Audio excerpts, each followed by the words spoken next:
What's up, YouTube? My name is Johnny, and I recently fell in love with cruising. Now, I don't know whether this new YouTube platform is just my way of proclaiming my new love in front of the world or what, but vlogging also seemed like a cool idea. So welcome to the channel. We're gonna have a lot of fun. I did want to get to the seashore vlog quick, but with this being my first video upload on the channel, I also wanted to do a real quick intro. Traveling and just experiencing new places, new cultures has always been my favorite thing to do. And with my recent experiences in cruising has quickly became my favorite way to do my favorite thing, just see the world. So much that in the past 3 months, I went on 3 cruises. The first of which was MSC Seashore, which is this vlog right here, where we did a 7-night, including a overnight stop at their new private island, Ocean Key, as well as 2 stops in Mexico, Costa Maya and Cozumel.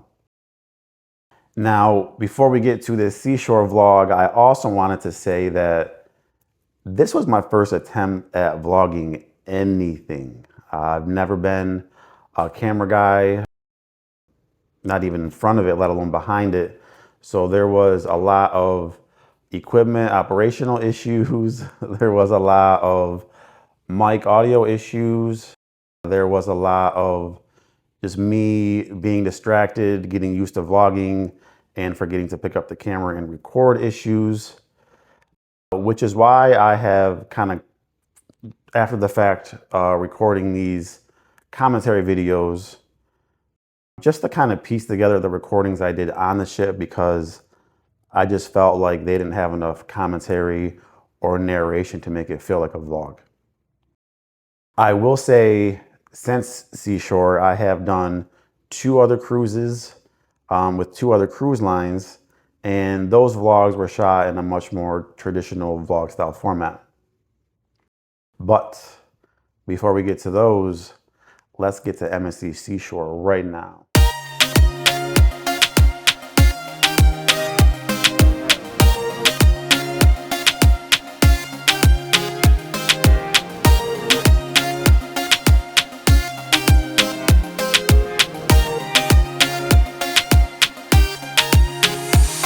And right off the bat, the first example of me being too distracted to remember I'm supposed to be vlogging this cruise happened when we first got there. I should have recorded the check-in line, because that thing was probably 100 yards long, kind of winding through. And I thought we were going to be there for hours, because I've heard horror stories with MSC and how long their check-in can take. So I was scared, but thankfully the cruise guys were with us, because that line moved fast.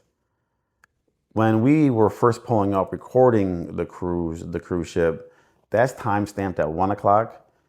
When we got to the gangway and we're recording the cruise ship, that's time stamped at 1:30. So the entire check-in process took actually less than a half hour.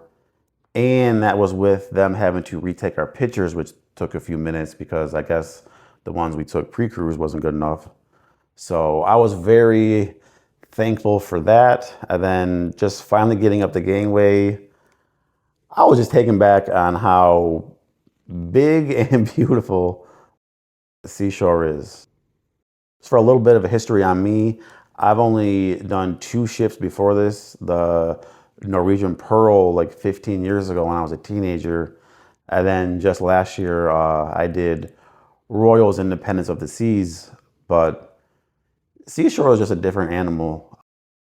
She's very big, and just how sleek and modern she looked. I know I was very excited to finally get on a new modern ship. And Nikki was too. I know you audibly heard her more excited about the Disney ship that was right next to us, but I promise we were both excited to finally get on Seashore.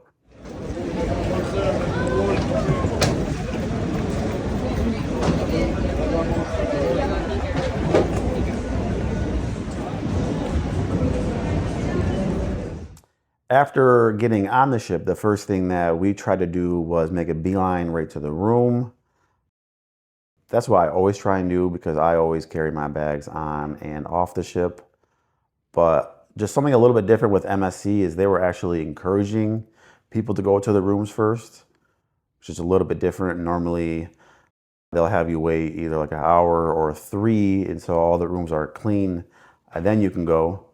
MSC's reasoning for this was because they leave the cruise cards in the room, so you really can't do anything without those cards. Go to the room, drop off your bags if it's not clean yet, and come back when it is cleaned. I like that, though, to be honest, I do that on other ships anyways. I've never been stopped before and told to go back around. So I'm always dropping off my bags, whether the room's clean or not. The problem wasn't that the rooms were closed. The problem was getting to the rooms. Seashore uses these smart elevators, which I actually agree with in theory, and they can work. But on day one, it was confusing everybody. So for us, it was much quicker to actually go up 6 flights of stairs from deck 6 to deck 12. Took a few minutes, a little bit tiring on day one, but we finally got to the room. I was happy. It was the nicest cruise ship balcony room I've ever been in. And it was already clean. The whole floor was clean. And this was before 2 o'clock. So that was a little bit different, but happy to grab our cruise cards and go explore some more. And I will say a little bit of an insight into this cruise. I keep on saying we. I actually went with my ex on this cruise. At this point, we were broken up for 2 months, but we had already booked the cruise before we broke up. So we still got along. That was never the issue. So we just decided to follow through with the cruise. And I guess stay tuned to see how that played out.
Here's just the main floor to the jungle pool.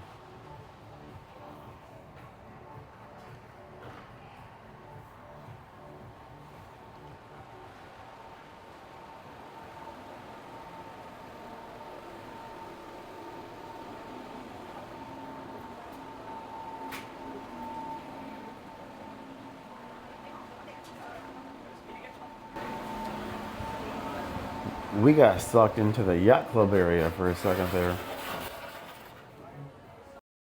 On one end of the jungle pool, you have yacht club rooms. On the other end, actually runs right into the buffet, which is where I thought I was going. Embarkation day, first meal, mixed bag. So after dropping off our bags in our very nice standard balcony room, We went down to the Marketplace buffet where, if you saw, I tried a little bit of everything, but I was really excited to finally try the pizza. You hear it going in, best pizza at sea, yada, yada, yada. And man, I was disappointed. I'm not sure if just because I didn't have an appetite. I didn't have an appetite for anything day one, but to me, it tasted like Sobreros, that East Coast chain that you see in like a lot of malls. And I was just disappointed because I was banking on that to be a good solid, at least one meal a day for me, all 7 days on Seashore. But my opinion may have changed on the pizza later on in the cruise. We'll see. After trying to get something to eat, we went back to the cabin because we heard that the mustard starts with this safety video in your cabin. So we go back to the cabin, watch the video.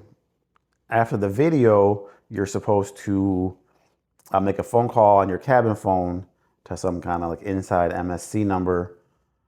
And for the life of me, I could not understand what this automated person was saying. And I remember not really understanding what the next step was. So I redid the whole thing, watched the video, recalled the number, and again, I could not understand her and still don't know what to do. I do know that eventually we have to go down to our muster station. So eventually we just mosey our way down to the muster station, and there is nobody there anymore. And nobody who works there. At this point, it's about a half hour till sail away because we decided to go get a drink at the Jungle Bar before a sail away.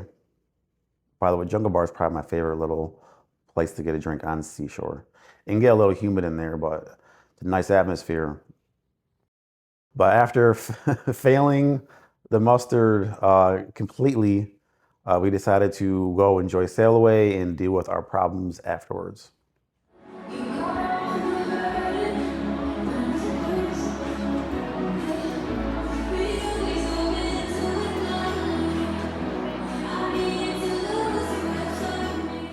Then they moved the sail away party inside in their atrium because it was raining, even though it was only sprinkling.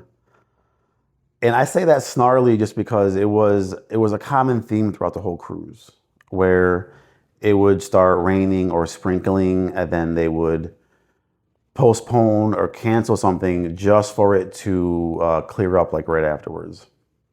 And it wasn't even all MSC. This was happening on like private excursions too. So not even blaming MSC. It was just one of those annoying common themes. But after sail away in the beautiful atrium, by the way, there's a lot of like glass and reflection in there, and with those stairs, with whatever kind of shiny rocks are in those stairs, it looks like a vertical nightclub. So like one of the prettiest settings I've seen on a cruise ship, Seashore's atrium. But after sail away, we went to guest services to see just how bad we fudged up on that mustard drill, and they acted like it was no big deal. I thought it was a huge deal. I was telling Nikki like we might not be able to sail away because we didn't complete the mustard drill. But they just told us to go to the main theater the next morning at 9:30 a.m. and to meet with our mustard group and to go from there. So you'll see that in the day 2 video. After a sigh of relief with the mustard drill situation, we went to the main dining room to try and change our dining room time. So I booked the Fantastica experience. When you book through MSC, they're gonna have like 3 different packages that you can choose from, and based on how much you want to spend, you get different perks. I picked the Fantastica, which is the middle option, primarily for 2 reasons. One, because you get to choose your room, and I knew I was getting a balcony and did not want an obstructed view. and you get to choose your dining time. So not MSC's fault, but I chose you have two options, early and late. So I choose the late, which was I think 7:15 to 9:15. I just didn't expect to get the latest possible slot, 9:15. So I got to the dining room around 5:15, and I know that because they were turning away guests who had 5 o'clock dining time. So a heads up, MSC does have a 15-minute wait line or waiting time before they give up your table, and they'll do it. I've seen it. By the time I got up there, she just told me that she couldn't give me any promises, and to check back the next morning on the app to see if she could change it. Little spoiler alert, she was not able to change it. But I went there too late to expect it to be successful. If you're trying to change your dining time, I suggest you do it as soon as you get on the ship. 5:15 was just way too late. So after that, we had a few hours before dinner. I remember I had to fix my my Wi-Fi connection. My Wi-Fi was not connecting, and I had to go to the photo area for that. And I remember there was a long line. There was a lot of people who were not able to connect to their Wi-Fi. So after about a half-hour wait, she was able to fix it pretty quickly. I'm trying to think right now what the issue was. I can't remember. But she fixed it pretty quickly. So after that, we just explored the ship a little bit more before getting to an 8 o'clock show at the La Cabaret Rouge, if I'm saying that right. It was just a little mixed singing competition, but just a really cool venue. It's like multi-tiered. It's got really good lighting and really good acoustics. We went to a few shows there. That show took us up all the way until dinner. And when we finally got to dinner, my worst fear happened. We got stuck on a shared table. It was a table of four, so it was me, Nikki, and what we believe was a father and daughter combo. And even the table next to us was like 4 inches away and had another couple over there. I get it. It's a space issue. Not everyone's gonna have their own table. Not every party is gonna have their own table. It's just, for me, it really kind of ruins the dining experience, which ruins the whole cruise experience, part of the cruise experience. So just one of those things. But at this point, I was even more hopeful that we got to change dining times, even though that did not happen. And I can't believe, but I got zero footage all the way from sail away to dinner. And then even dinner, the only shot I got was a picture, not even a video, but a picture of my Caesar salad, my favorite Caesar salad. But that was it. So I apologize for that. I will get better, and I even got better on the Seashore cruise with just keeping up with the vlogging. But after dinner, I did not forget to record anything. I just went to bed. I was out by like 10:30, 11. I remember Nikki waking me up around 1, just making sure I'm okay, because she was like, it's just not like you. I was just exhausted day one. We come from the north. This is Detroit right here. And I get to cruises the day before the cruise just to avoid flight delays, flight cancellations, all that. So by the time I'm settled actually on a cruise ship, I'm traveling for almost 2 days. So I needed it night one. I'm glad I did it. I don't regret it, because I was definitely up and at 'em the rest of the cruise. So sometimes you just gotta do what you gotta do.